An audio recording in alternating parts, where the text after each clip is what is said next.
Di malam yang sunyi di desa Sukamerta, tanah pemakaman tiba-tiba berguncang pelan seolah ada sesuatu yang hidup di bawahnya.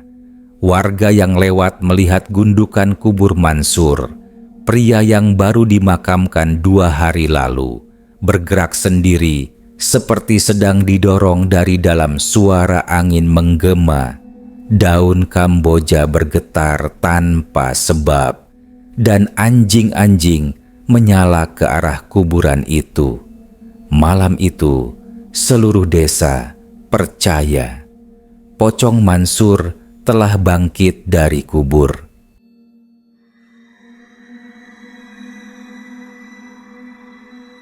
Malam itu, desa Sukamerta diselimuti kabut tipis yang turun perlahan seperti napas malam yang dingin.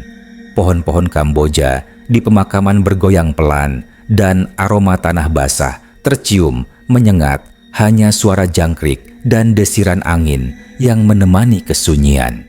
Namun, di tengah keheningan itu, sesuatu terjadi di makam Mansur. Tanah di atas pusaranya tampak menggembung. Awalnya pelan, seperti ada hewan kecil menggali dari dalam. Tapi, lama-lama, gundukan itu naik turun, seperti dada seseorang yang sedang bernapas. Nisan kayu bertuliskan nama Mansur bin Rahman bergetar pelan. Krek, krek. Suara kayu itu menimbulkan gema kecil yang aneh di malam yang sepi Pak Karta. Penjaga makam yang malam itu kebetulan menginap di gubuk dekat pemakaman, terbangun karena mendengar suara tanah bergeser. Ia mengintip dari balik jendela kecil gubuknya. Lalu wajahnya pucat seketika. Ya Allah, kenapa tanahnya bergerak? Bisiknya gemetar. Ia mengambil senter, menyorot ke arah pusara Mansur. Dan benar, tanahnya bergelombang, seperti ada sesuatu berusaha keluar. Cahaya senter Pak Karta bergetar di tangannya. Napasnya memburu. Dalam hatinya ia tahu, Mansur baru dikubur 2 hari lalu. Tubuhnya mestinya sudah kaku. Tapi ini, Pak Karta tak berani mendekat. Ia berlari terbirit-birit ke rumah Bu Narti, penjaga warung kopi dekat gerbang makam. Bu Narti, bangun Bu, kuburannya Mansur, gerak sendiri. Bu Narti yang baru bangun langsung pucat pasi. Astagfirullah, kamu jangan bercanda Kar. Aku lihat sendiri, tanahnya naik turun. Aku kira gempa, tapi cuma di satu makam itu. Kabar itu menyebar begitu cepat. Dalam waktu kurang dari 1 jam, separuh warga Sukamerta tahu bahwa kuburan Mansur bergerak. Beberapa orang yang penasaran datang, diam-diam membawa senter dan obor. Tapi, begitu mereka sampai di pagar pemakaman, tak ada satupun yang berani masuk. Dari kejauhan, mereka bisa melihat tanah di atas makam itu berdenyut pelan, seolah sesuatu di bawahnya mencoba keluar. Jangan dekati, teriak seseorang. Itu bisa jadi pocongnya Mansur belum tenang. Bukannya Mansur orang baik ya? Sahut yang lain. Baik atau enggak, kalau udah mati dan bangkit, itu bukan manusia lagi. Suasana malam itu berubah mencekam. Angin bertiup lebih kencang, dedaunan kering beterbangan. Tiba-tiba, dari arah Nisan terdengar suara pelan seperti helaan napas berat. Warga berteriak histeris, senter terjatuh, obor padam, dan semua berlarian keluar dari area makam. Dalam kegelapan, hanya terdengar suara tanah yang ambruk perlahan, seperti ada yang menggali dari bawah Pak Karta, jatuh tersungkur di jalan tanah, dadanya naik turun. Itu bukan mimpi, itu bukan binatang, itu manusia, katanya terbata. Mansur, dia mau keluar. Malam itu, tak ada seorang pun yang berani mendekati pemakaman lagi.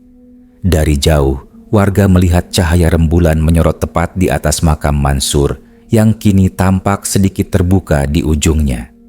Beberapa anak muda yang menonton dari pagar berkata mereka melihat kain putih terselip di antara tanah yang retak desa Sukamerta, yang biasanya sunyi tapi tenang, kini berubah menjadi desa penuh ketakutan. Orang-orang berbisik, Pocong Mansur bangkit.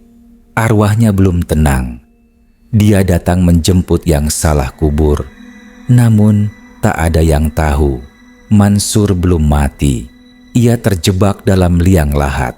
Napasnya masih tersisa, dan malam itu ia berusaha keras untuk keluar dari kematian yang bukan miliknya. Matahari baru muncul di ufuk timur, tapi suasana di desa Sukamerta pagi itu terasa ganjil. Kabut tipis masih menggantung di udara, menutupi jalan menuju pemakaman.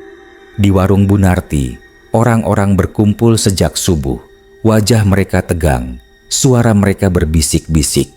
Aku bilang juga apa? Kuburannya Mansur itu nggak wajar, ujar Bunarti sambil menuangkan kopi panas. Semalam aku dengar sendiri dari Pak Karta, tanahnya gerak-gerak. Pak Karta duduk di pojok warung, matanya sayu, wajahnya pucat. Ia belum tidur semalaman. Aku nggak bohong, Bu. Aku lihat sendiri. Waktu aku nyorot pakai senter, tanahnya kayak bernafas, kayak orang yang kehabisan udara. Beberapa warga menelan ludah. Ada yang menatapnya dengan takut, ada pula yang tak percaya Pak RT Saman datang dengan wajah serius. Sudahlah, jangan bikin gaduh. Mungkin cuma tanahnya ambles karena hujan kemarin. Tapi sebelum ia selesai bicara, seorang pemuda bernama Rian datang berlari dari arah pemakaman. Napasnya tersengal. Pak RT, saya lihat sesuatu. Apalagi Rian?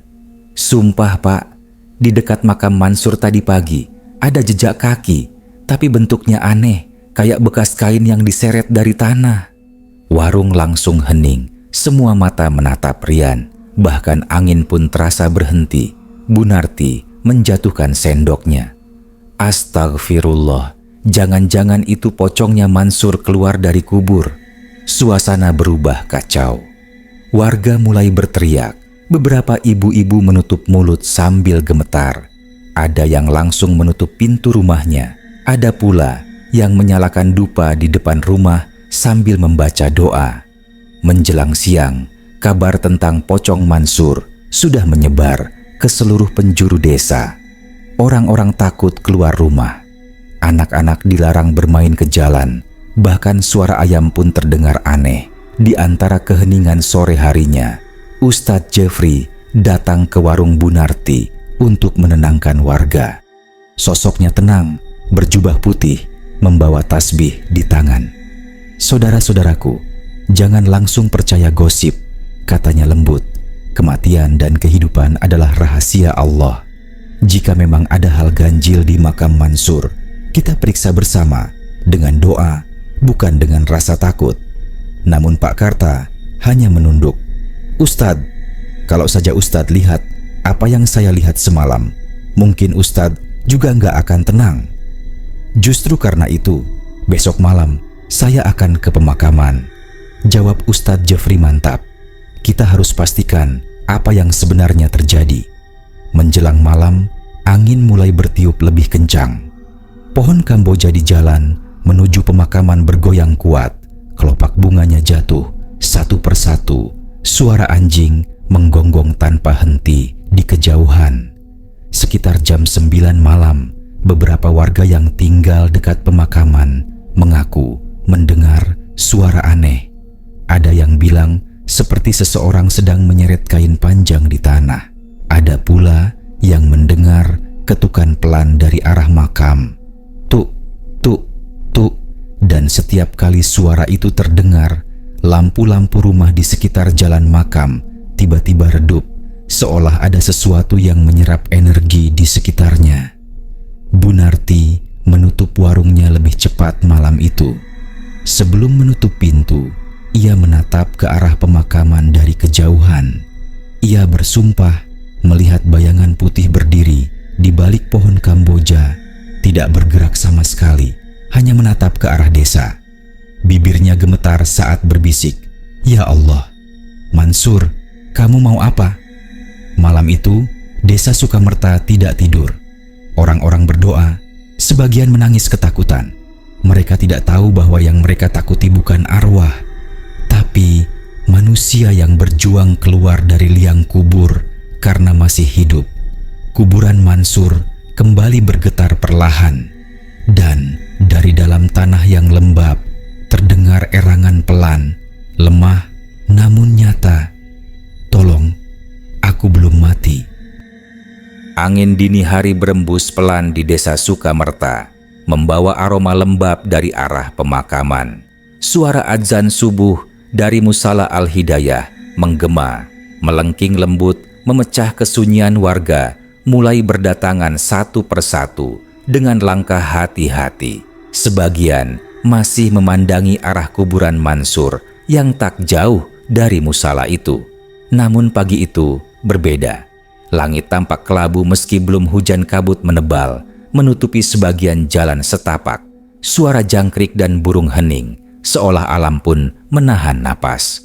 Ustadz Jeffrey sudah berdiri di depan musala, bersiap menjadi imam jamaah yang datang sekitar 10 orang, termasuk Pak RT Saman dan Pak Karta.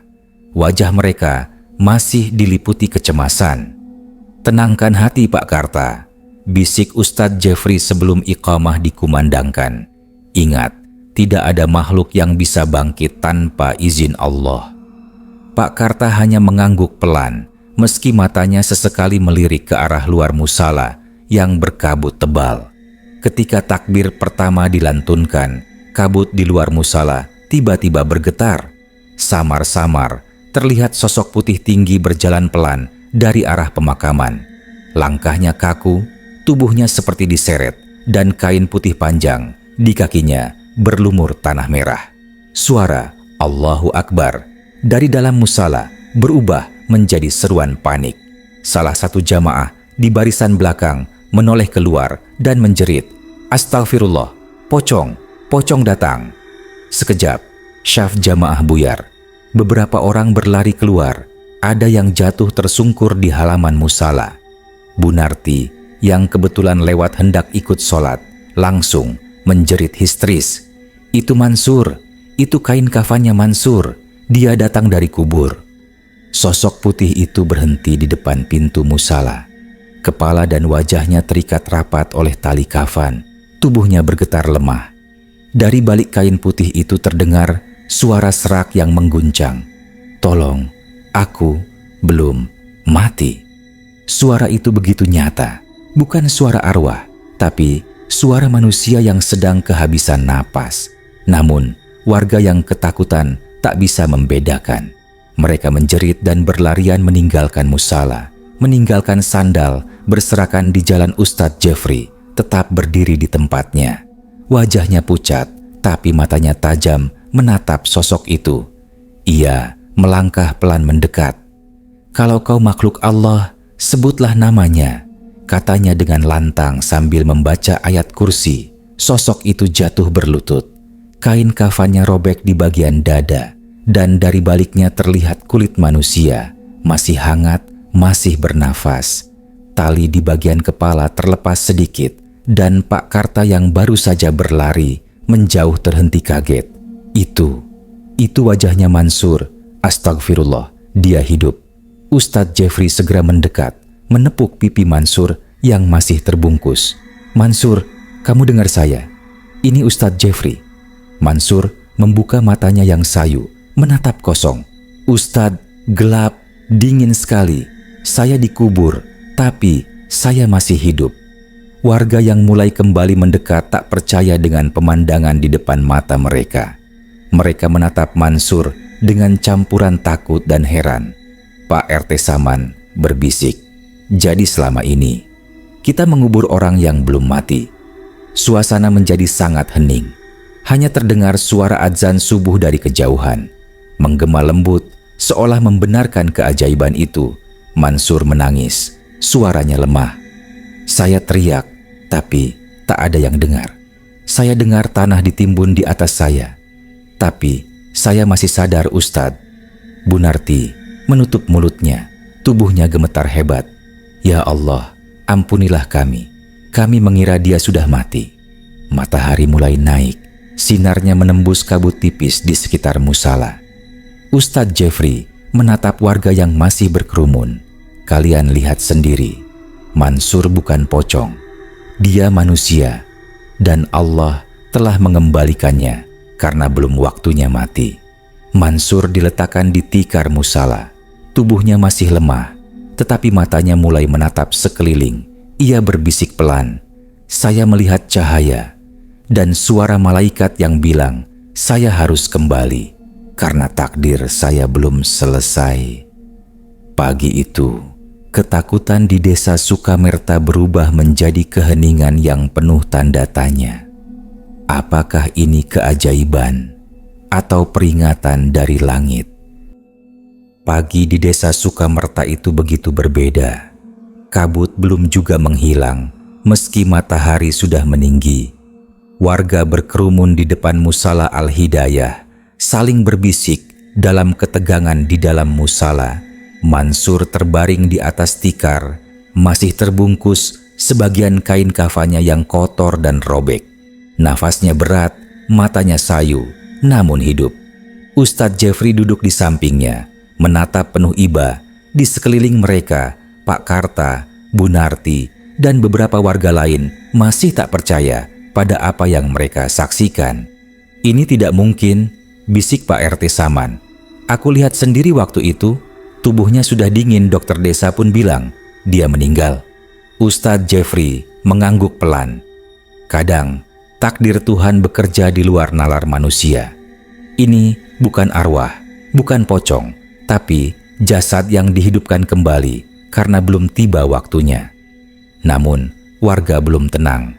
Di luar musala, terdengar suara-suara lirih. Kalau dia belum mati, kenapa semalam kuburannya bergetar sendiri? Kenapa kain kafannya berdiri di tengah malam? Bagaimana bisa dia keluar dari tanah sendirian? Suasana semakin mencekam ketika Pak Karta menatap ke tanah. Wajahnya penuh penyesalan. "Saya yang jaga makam malam itu, Ustadz. Saya dengar tanahnya gerak. Saya kira arwah. Padahal itu dia, masih hidup.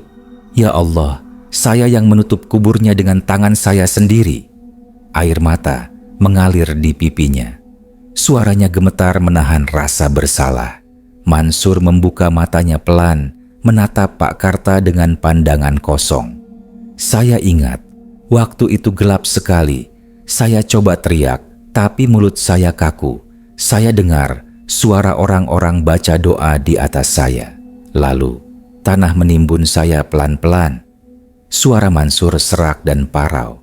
Semua orang di musala terdiam, bulu kuduk mereka berdiri. Ia melanjutkan, "Saya nggak bisa gerak, cuma bisa dengar, sampai napas saya hampir habis. Tapi entah kenapa, saya masih sadar. Lalu saya lihat cahaya di atas saya. Putih sekali. Ada sosok malaikat." Dia bilang, "Belum waktumu Mansur, kembalilah." Lalu tiba-tiba saya bisa gerak. Saya dorong tanah dari dalam sampai udara masuk. Saya dengar ayam berkokok, lalu azan subuh, dan saya jalan ke sini. Warga menatap satu sama lain, tak ada yang berani bicara. Bu Narti menatap Mansur dengan air mata berlinang. "Ya Allah, kami kira kamu arwah gentayangan." Ustadz Jeffrey berdiri, menatap semua warga. "Inilah bukti bahwa hidup dan mati bukan urusan manusia. Mansur bukan hantu, tapi tanda kekuasaan Allah. Kalian lihat sendiri." Namun, suasana belum benar-benar tenang. Di luar musala, angin bertiup kencang, menggoyangkan daun-daun Kamboja. Beberapa warga mengaku masih melihat bayangan putih di sekitar jalan makam malam sebelumnya. Ada yang bersumpah mendengar suara seretan kain di dekat rumahnya. Malam itu, Ustadz Jeffrey mengajak warga berdoa bersama di musala untuk mensyukuri hidupnya Mansur dan memohon perlindungan.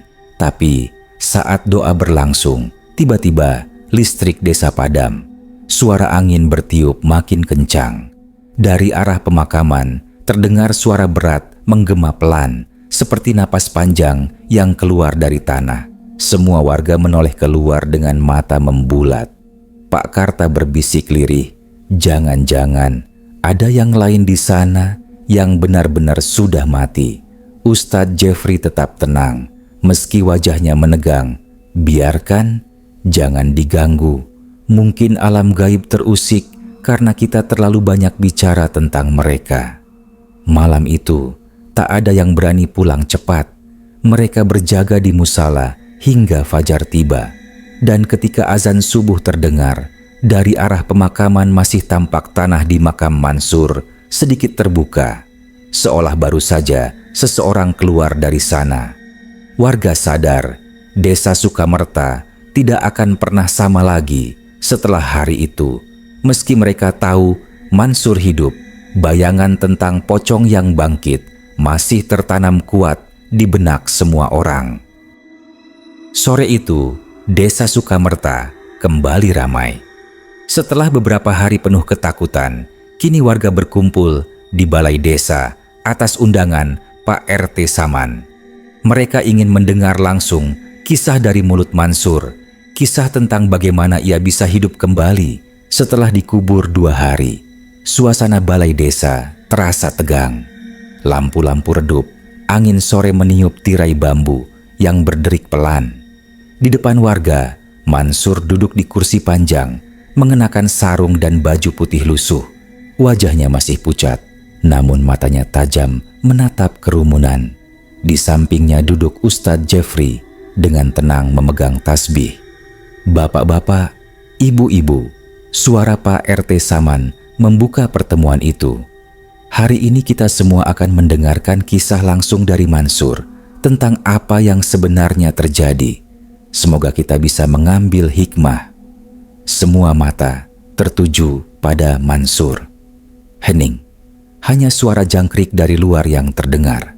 Mansur menarik napas panjang, lalu mulai berbicara. Waktu itu malam Jumat. Saya merasa tubuh saya lemah sekali. Setelah sakit 2 hari, saya ingat terakhir mendengar suara orang mengaji di samping saya. Lalu semuanya gelap. Ia berhenti sejenak, matanya bergetar. Saya pikir saya mati. Tapi yang aneh, saya masih bisa dengar suara orang menangis, suara Ustadz Jeffrey baca doa, suara tanah jatuh menimpa tubuh saya. Tapi saya nggak bisa buka mata. Rasanya berat, sesak, seperti tertimbun ribuan batu. Suara napas warga terdengar pelan. Beberapa orang menggigit bibir menahan takut. Di dalam tanah itu, saya sadar. Saya coba teriak, tapi tenggorokan saya terkunci. Saya menjerit di dalam hati. Saya dengar Pak Karta ngomong pelan, "Selamat jalan, Sur." Dan saat itu, dada saya seperti diremas gelap, tapi saya masih hidup. Pak Karta menunduk dalam, air matanya jatuh tanpa suara. Mansur melanjutkan, "Beberapa jam saya di sana, lalu tiba-tiba ada cahaya muncul di atas kepala saya. Terang sekali, tapi enggak menyilaukan.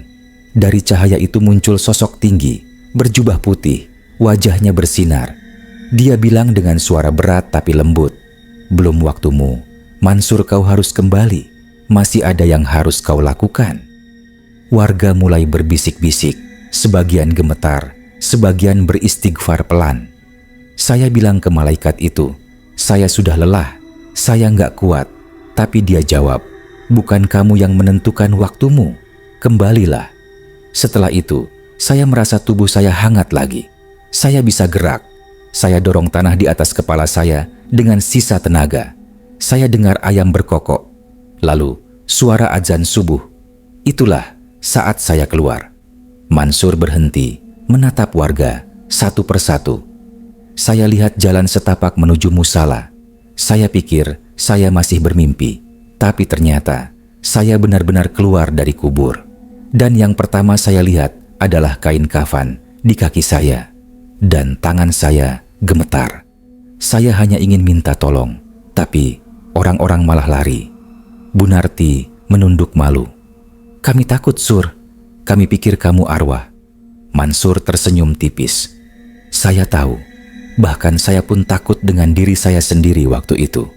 Hening kembali menyelimuti ruangan Ustadz Jeffrey, kemudian berdiri. Suaranya tenang namun dalam. "Kita semua saksi bahwa Allah bisa membalikan hidup dan mati sekehendaknya. Mansur bukan hantu, tapi tanda kekuasaan Tuhan. Namun ingatlah, bisa jadi saat dia di alam sana, ada sesuatu yang dia lihat, sesuatu yang membuatnya diutus kembali. Mansur menatap Ustadz Jeffrey dengan tatapan dalam. Benar Ustadz, saat saya di sana, saya lihat barisan orang berpakaian putih. Tapi di belakang mereka ada bayangan hitam yang memanggil-manggil saya. Mungkin itu makhluk dari dunia lain, tapi malaikat itu menahan saya. Katanya, kalau saya menuruti panggilan itu, saya tak akan bisa kembali. Warga menelan ludah serentak. Beberapa anak muda yang duduk di belakang berbisik pelan. Berarti pocong yang lain itu benar-benar ada? Ustadz Jeffrey menatap tajam ke arah mereka. Jangan dipermainkan. Dunia kita berdampingan dengan alam yang tak kasat mata. Dan malam itu, mungkin alam mereka terusik oleh yang terjadi pada Mansur. Angin sore berubah dingin. Tirai bambu berderik sendiri tanpa angin. Semua orang merinding. Mansur menutup ceritanya dengan suara pelan. Saya hanya ingin kalian tahu, saya masih di sini karena belum waktunya. Tapi malam-malam berikutnya, saya masih dengar suara dari arah kubur itu. Seperti ada yang memanggil saya untuk kembali.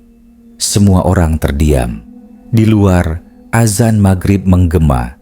Dan entah kenapa, bersamaan dengan itu, angin bertiup pelan dari arah pemakaman, membawa aroma tanah basah yang samar-samar, seperti mengingatkan bahwa kematian masih mengintai di dekat mereka. Matahari pagi menembus pepohonan kelapa di Desa Sukamerta, menyinari jalan setapak yang masih lembab oleh embun. Burung-burung mulai berkicau, menandai hari yang tampak tenang. Berbeda dengan beberapa hari lalu ketika desa ini dipenuhi jeritan ketakutan karena sosok pocong yang bangkit dari kubur. Namun bagi warga, ketenangan itu kini punya makna baru. Mereka tahu kehidupan dan kematian bukan sekadar batas yang bisa mereka pahami dengan akal. Di Musala Al-Hidayah, Mansur duduk bersila di pojokan tubuhnya, masih tampak lemah, tapi wajahnya lebih damai. Di depannya, Ustadz Jeffrey membaca ayat-ayat pendek. Suaranya lembut, menenangkan hati siapapun yang mendengar. "Bagaimana perasaanmu hari ini, Sur?" tanya Ustadz Jeffrey setelah menutup mushaf. "Saya merasa seperti baru dilahirkan kembali, Ustadz," jawab Mansur pelan. "Setiap napas terasa pinjaman, setiap detak jantung seperti titipan." Ustadz Jeffrey mengangguk. "Itulah rahmat. Kau diberi kesempatan kedua. Tapi ingat, tidak semua yang kembali dari kematian mendapat kedamaian. Kau mungkin masih akan diganggu oleh apa yang kau lihat di sana." Mansur terdiam. Ia menunduk. "Saya tahu, Ustadz. Kadang, waktu malam, saya masih dengar suara itu. Suara dari dalam tanah. Memanggil nama saya pelan, seperti minta ditemani." Ustadz Jeffrey menatapnya dalam, lalu berkata lirih, "Itu ujian, jangan takut. Balas dengan doa, bukan rasa ngeri." Sementara itu, di luar musala, warga mulai berdatangan. Mereka ingin melihat Mansur, bukan lagi dengan rasa takut, tapi rasa ingin tahu bercampur haru. Pak RT Saman berdiri di depan halaman musala, mengatur kerumunan. "Kita semua sudah lihat keajaiban. Sekarang saatnya kita menyambut Mansur sebagai bagian dari kita lagi," katanya lantang Bu Narti, yang dulu paling histeris saat melihat pocong Mansur, kini menangis pelan di sudut. "Saya dosa, Pak RT. Saya yang pertama bilang dia bangkit jadi hantu. Padahal Allah kasih tanda kebesarannya lewat dia." Ketika Mansur keluar dari musala, semua orang terdiam. Ia melangkah pelan, dengan wajah tenang, mengenakan baju putih dan peci lusuh. Langkahnya mantap, meski tubuhnya masih ringkih. Tak ada yang berani menyapanya duluan, sampai Pak Karta, si penjaga makam, maju dengan air mata mengalir. "Maafkan saya, Sur. Saya yang menutup liang lahatmu waktu itu. Saya pikir kau sudah tak bernyawa." Mansur tersenyum lembut dan menepuk bahunya. "Pak Karta, tidak ada yang salah. Itu semua sudah takdir. Kalau bukan karena Bapak, mungkin saya nggak bisa melihat dunia ini lagi." Suasana berubah haru. Tangis warga pecah, tapi kali ini bukan karena takut, melainkan karena rasa kagum dan syukur. Malam harinya, setelah Isya, Pak RT dan beberapa warga menemani Mansur kembali ke pemakaman Sukamerta. Kuburan yang dulu sempat bergerak sendiri, kini dikelilingi cahaya lampu petromak. Mereka membaca doa bersama. "Tempat ini dulu sumber ketakutan," kata Pak RT. "Tapi mulai malam ini, biar jadi pengingat bahwa kematian itu bukan akhir." Mansur menatap gundukan tanah itu. Di sana masih ada bekas lubang kecil, tempat ia pernah mendorong keluar dari liang lahat. Angin berhembus lembut, membawa aroma tanah basah. Entah kenapa, ia merasa seolah ada yang menatap dari balik pohon Kamboja di ujung makam Ustadz Jeffrey yang berdiri di sampingnya tiba-tiba berkata, "Jangan menoleh ke belakang, Sur. Biarkan dunia mereka tenang. Kau sudah dipilih untuk kembali, bukan untuk menjemput." Mansur mengangguk pelan. Ia menatap langit malam yang bertabur bintang. "Kalau begitu, saya akan jalani sisa hidup saya sebaik mungkin, Ustadz. Karena saya tahu di luar sana ada yang masih menunggu." Seketika, dari kejauhan terdengar suara duk-duk, seperti tanah runtuh dari arah kubur. Semua orang menoleh. Suara itu datang dari liang Mansur yang lama. Angin berhenti berhembus dan hawa dingin menyelimuti pemakaman. Mansur menatap tanah itu dengan wajah tegang, tapi kemudian tersenyum. "Dia sudah tenang," katanya lirih. "Mungkin itu tanda perpisahan dari alam sana." Ustadz Jeffrey memejamkan mata, berdoa dalam hati. Semoga benar begitu. Keesokan harinya, Desa Sukamerta kembali hidup seperti biasa. Warga tak lagi takut melewati area pemakaman. Malah, setiap pagi, beberapa orang terlihat duduk membaca Yasin di dekat kubur Mansur. Bukan karena angker, tapi karena tempat itu kini dianggap suci dan penuh hikmah. Mansur sendiri mulai membantu di musala, menjadi muadzin setiap subuh.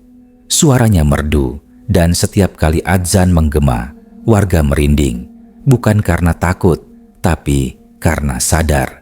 Suara itu datang dari seseorang yang pernah berada di antara hidup dan mati. Dalam hati kecilnya, Mansur tahu, ia bukan hanya kembali untuk hidup, tapi untuk mengingatkan bahwa kematian bisa datang kapan saja, dan tidak semua yang dikira mati benar-benar pergi.